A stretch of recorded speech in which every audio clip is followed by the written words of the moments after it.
Dear students, आज हम हमारे इस वीडियो में रिफ्लेक्स एक्शन या प्रतिवर्ती क्रिया को पढ़ने वाले हैं। रिफ्लेक्स एक्शन या प्रतिवर्ती क्रिया को पढ़ने से पहले एक एग्जांपल आपसे डिस्कस कर लेते हैं।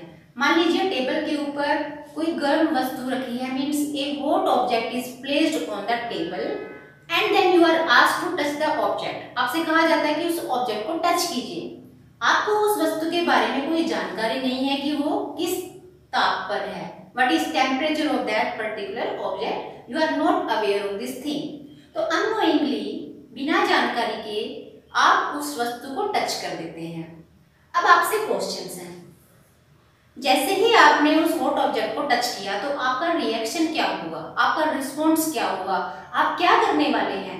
आप जवाब देंगे कि हम हाथ बिल्कुल एकदम से तुरंत पीछे खींच लेंगे। आपने कहा तुरंत पीछे खींच लेंगे, means you are saying you will immediately pull back your hand। ये ठीक है।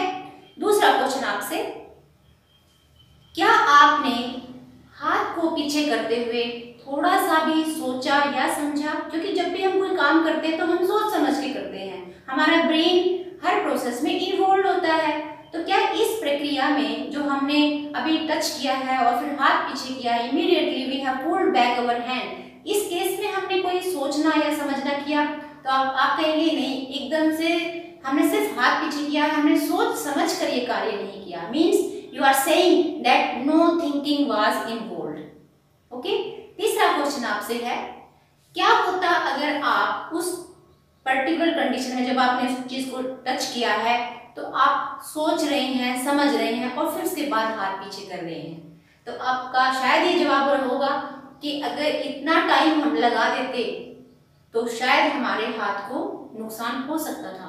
Means that was a sort of emergency condition for our body. हमारे लिए एक इमरजेंसी कंडीशन थी और उसमें हम सोचना समझना नहीं रखना चाहते थे, and that's why without any thinking, without wasting time on thinking process, we have immediately pulled back our hand. ऐसा हुआ। एक और क्वेश्चन है, ये जो बिना थिंकिंग के और एकदम से हाथ हमने पीछे किया, ये स्पेशली किन कंडीशन में हुई है? ये तभी करते हैं, ये जब आप सोचने समझने की जो प्रक्रिया है, रिस्पॉन्स जब देते हैं बिना किसी थिंकिंग प्रोसेस के, ये तब देते हैं जब कोई इमरजेंसी कंडीशन होती है, जहां पे हमें तुरंत एक्शन लेना होता है। और यही जो आपने इमीडिएट एक्शन लिया किसी भी स्टिमुलस के लिए, इसको हम बोलते हैं रिफ्लेक्स एक्शन।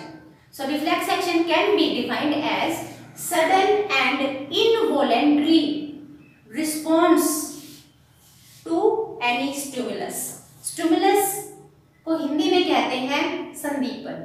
कोई भी बाहर से कोई भी स्टिमुलस हो सकता है, जैसे हाई टेम्परेचर है या एकदम से तुरंत बहुत तेज आंखों पर रोशनी गिर सकती है। ये चीजें जो हमें एक्शन लेने के लिए प्रमोट करती हैं कि एक्शन होना चाहिए बॉडी का, ऐसे सिग्नल्स को हम स्टिमुलस कहते हैं या हिंदी में संदीपन कहते हैं। तो हमारा जो एक्शन रहा, रिस्पॉन्स रहा हमारी बॉडी का, कैसा रहा? It was very quick, it was sudden, एकदम से अचानक। और दूसरा इनवॉलेंटरी। इनवॉलेंटरी का मतलब when our will power was not involve, हमारी इच्छा किसी ने नहीं पूछी थी। It was involuntary action. Hindi में कहें तो ये अनैच्छिक क्रिया थी, जिसमें हमने कोई सोचा समझा नहीं, हमने अपने आप से नहीं पूछा कि हाथ पीछे करना है नहीं करना है, क्योंकि तब तक अगर इतना कुछ सोचते समझते तब तक तो बहुत देर हो चुकी होती, एंड आवर हैंड और our skin could have been damaged. तो इस लॉस से बचने के लिए हमें तुरंत एक्शन लेना पड़ा। इसी को हम रिफ्लेक्स एक्शन कहते हैं। हिंदी में कहा जाता है प्रतिवर्ती क्रिया। प्रतिवर्ती क्रिया ऐसी क्रिया होती है जिसमें हमारे शरीर एकदम से अचानक और अनैच्छिक रिस्पॉन्स देता है किसी भी संदीपन के लिए। यहाँ पर मैंने एक फ्लो चार्ट दिखाया है कि ये रिएक्शन या प्रक्रिया एक्शन कैसे चलती है। इससे पहले कुछ आपको टर्म्स आनी चाहिए। जैसे यहाँ लिखा है मैंने सेंस ऑर्गन, या जिसको हिंदी में संवेदी अंग कहते हैं। सेंस ऑर्गन्स हमारे शरीर के वो अंग होते हैं जो किसी भी स्टिमुलस को एक्वायर करते हैं। जैसे इस वक्त अगर गर्म वस्तु का हमें पता लगा है कोई हॉट ऑब्जेक्ट को हमने टच किया और हमें फील हो रहा है कि ये हॉट है, तो वो स्टिमुलस, वो सिग्नल, हाई टेम्परेचर वाला सिग्नल किसने रिसीव किया है? This is received by our skin and skin is our sense organ. ठीक है, या संवेदी अंग कहेंगे जो हम किसी भी संदीपन को ग्रहण करता है, जैसे ताप को ग्रहण किया गया। अब हमारे स्किन में ऐसी क्या खास बात है कि ये उस पर्टिकुलर टेम्परेचर को सेंस कर सकती है? तो आपसे पिछले लेक्चर में बात भी हुई थी कि हमारे सभी सेंस ऑर्गन में कुछ खास तरह की न्यूरॉन्स होती हैं जिसको आप रिसेप्टर्स कहते हैं।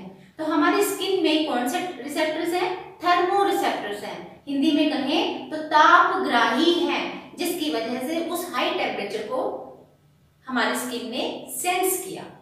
अब यहां तक तो हुआ कि टेम्परेचर एक्वायर किया गया, ठीक है, लेकिन सिग्नल यहां तक तो रहना नहीं है, ये कहां पहुंचाना जरूरी है? हमारे ब्रेन तक। ब्रेन तक क्यों पहुंचाना चाहते हैं? जिससे कि ब्रेन इसके ऊपर सोचे समझे ये चीज गर्म है, फिर क्या होगा? हमारा ब्रेन फिर से मैसेज भेजेगा हमारे हाथ तक कि इस हाथ को पीछे कर लो, नहीं तो जल जाएगा। लेकिन उस हाथ को पीछे कौन करवाएगा?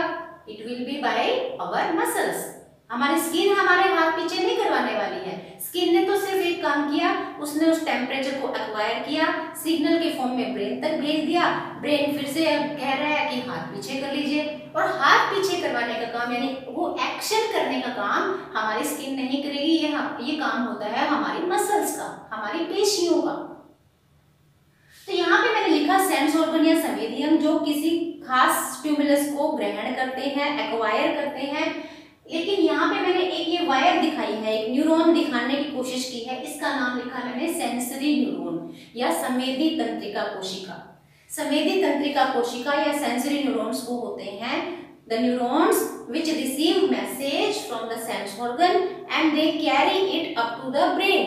ऐसे न्यूरॉन्स, ऐसी तंत्रिका कोशिकाएं जो हमारे संवेदी अंगों से स्टिमुलस को, संदीपन को ग्रहण करते हैं और हमारे ब्रेन तक लेके जाते हैं, यानी संदेश ब्रेन तक पहुंचाने का कार्य हमारे सेंस ऑर्गन से कलेक्ट करते हैं मैसेज को, और सेंस ऑर्गन से ब्रेन तक पहुंचाने का कार्य कौन करता है?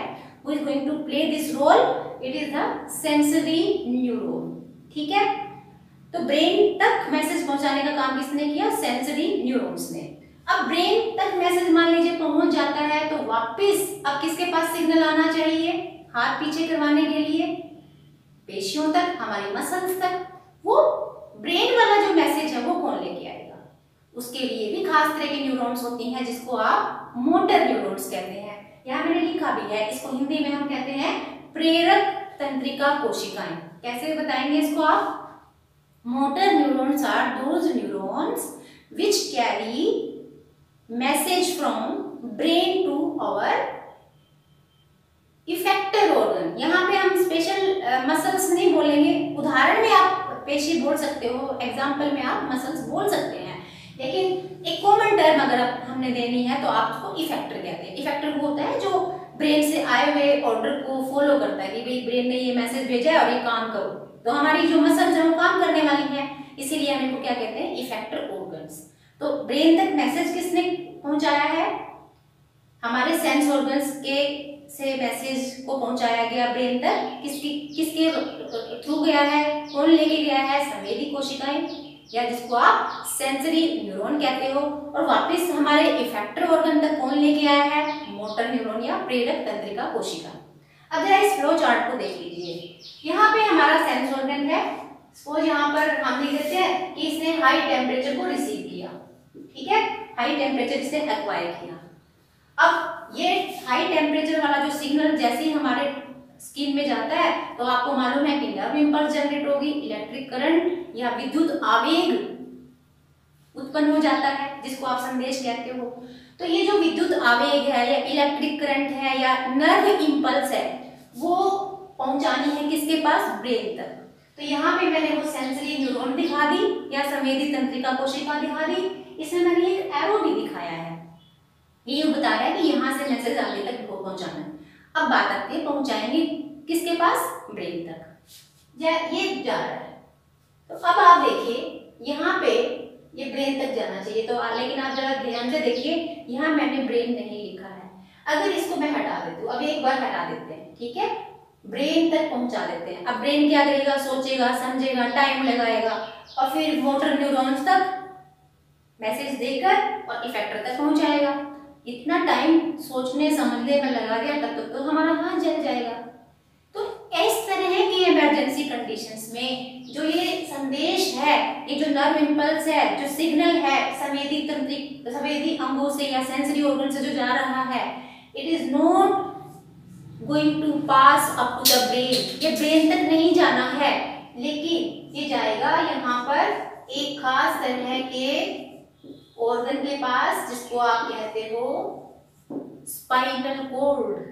ये स्पाइनल कॉर्ड होता है, हिंदी में हम कहते हैं इसको मेरुरज्जु या मेरुदंड। ठीक है, डायरेक्ट ब्रेन तक अभी नहीं गया है। अब स्पाइनल कॉर्ड या मेरुदंड उस संदेश को ग्रहण करते ही तुरंत ऑर्डर देता है, आदेश देता है कि हाथ पीछे करवाओ। लेकिन हाथ पीछे करने का जो मैसेज है वो कौन लेके जाएगा, मोटर न्यूरॉन। तो यहाँ पे हमने दिखाया कि ये सिग्नल जा रहा है, मतलब डिसीजन किसने लिया, यहाँ पे स्पाइनल कॉर्ड ने डिसाइड कर लिया हाथ पीछे करवाओ। ठीक है, और यहाँ से ये मोटर न्यूरॉन से होता हुआ इफेक्टर तक पहुंच जाता है और हम हाथ एकदम से पीछे कर लेते हैं। स्पाइनल कॉर्ड ने कोई सोचना समझने का काम नहीं किया, मेरुदंड ने कोई भी सोचने समझने, means no thinking process is involve. यहाँ से लेके यहाँ तक आपने मैसेज पहुंचा भी दिया और एक्शन हो भी गया। ठीक है, ये रिफ्लेक्स एक्शन है। लेकिन अगर ये बात कही जाए आपसे कि क्या इस पूरे प्रोसेस के बाद, जैसे आपने हाथ टच किसी चीज को लगाया, आपने हाथ पीछे भी कर लिया, हो गया, चलो बच गए, हमारा हाथ किसी भी डर से बच गया है, लेकिन क्या आप उसके ऊपर दोबारा से सोचने समझने का काम नहीं करने वाले हैं? मेरे ख्याल से आप जवाब दोगे नहीं, हम सोचेंगे। क्या सोचने वाले हैं? आप ये सोचेंगे कि अगली बार कुछ इस तरह का कुछ रखा होगा तो हम सोच समझ कर हाथ लगाएंगे। मीन्स आप सावधानी रखने वाले हैं, you are going to follow the precautions. Okay, तो आप यहाँ पर क्या कर रहे हैं, एक्शन लेने के बाद उस सिग्नल को, उस मैसेज को ब्रेन तक भी पहुंचाते हैं। इस पूरे चार्ट में देखो, यहाँ से सेंस ऑर्गन से चलता हुआ स्पाइनल कॉर्ड, स्पाइनल कॉर्ड से चलता हुआ इफेक्टर तक, यहाँ हमने ब्रेन की इन्वॉल्वमेंट नहीं दिखाई है क्योंकि सोचने में टाइम लग जाता। ठीक है, ये प्रोसेस स्लो हो जाती, लेकिन उसके बाद हमने ये भी दिखाया है कि ये message yes it will pass up to the brain, क्योंकि ब्रेन उसे एक मेमोरी के फॉर्म में स्टोर कर लेगा, याददाश्त रख लेता है। किस लिए? क्योंकि ये हमारा एक्सपीरियंस था, पहला एक्सपीरियंस था। अगली बार कुछ ऐसा रखा होगा, हमें फिर से याद आएगा पिछली बार कुछ ऐसा हुआ था और हमें ये काम नहीं करना है।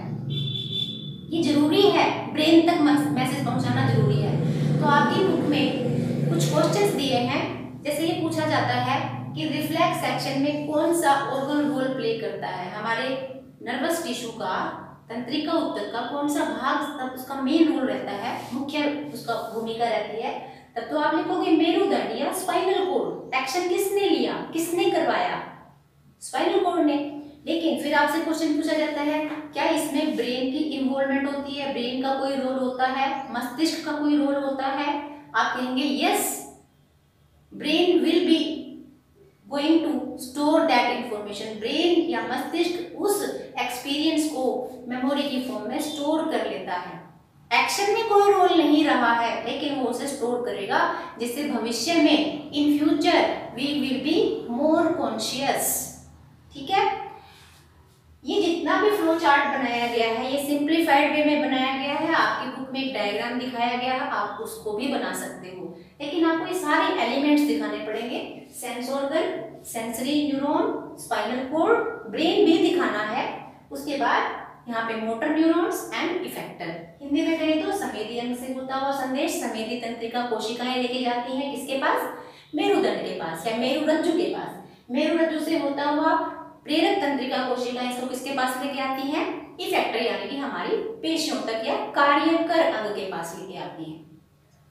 तो ये जो ये रास्ता है, ये पाथ जो है, इसे हम कहते हैं रिफ्लेक्स आर्क, या हिंदी में कहें तो प्रतिवर्ती चाप। इसको परिभाषित कर लेते हैं, डिफाइन कर लेते हैं। Reflex action is the reflex arc is the path followed by nerve impulse during reflex action. Reflex action के दौरान जो नर्व इम्पल्स जिस रास्ते से गुजर के आती है, जो पाथ वो फॉलो करती है, उस पाथ को, उस रास्ते को हम रिफ्लेक्स आर्क के नाम से जानते हैं। ऐसे हिंदी में कहें तो प्रतिवर्ती चाप किसे कहते हैं?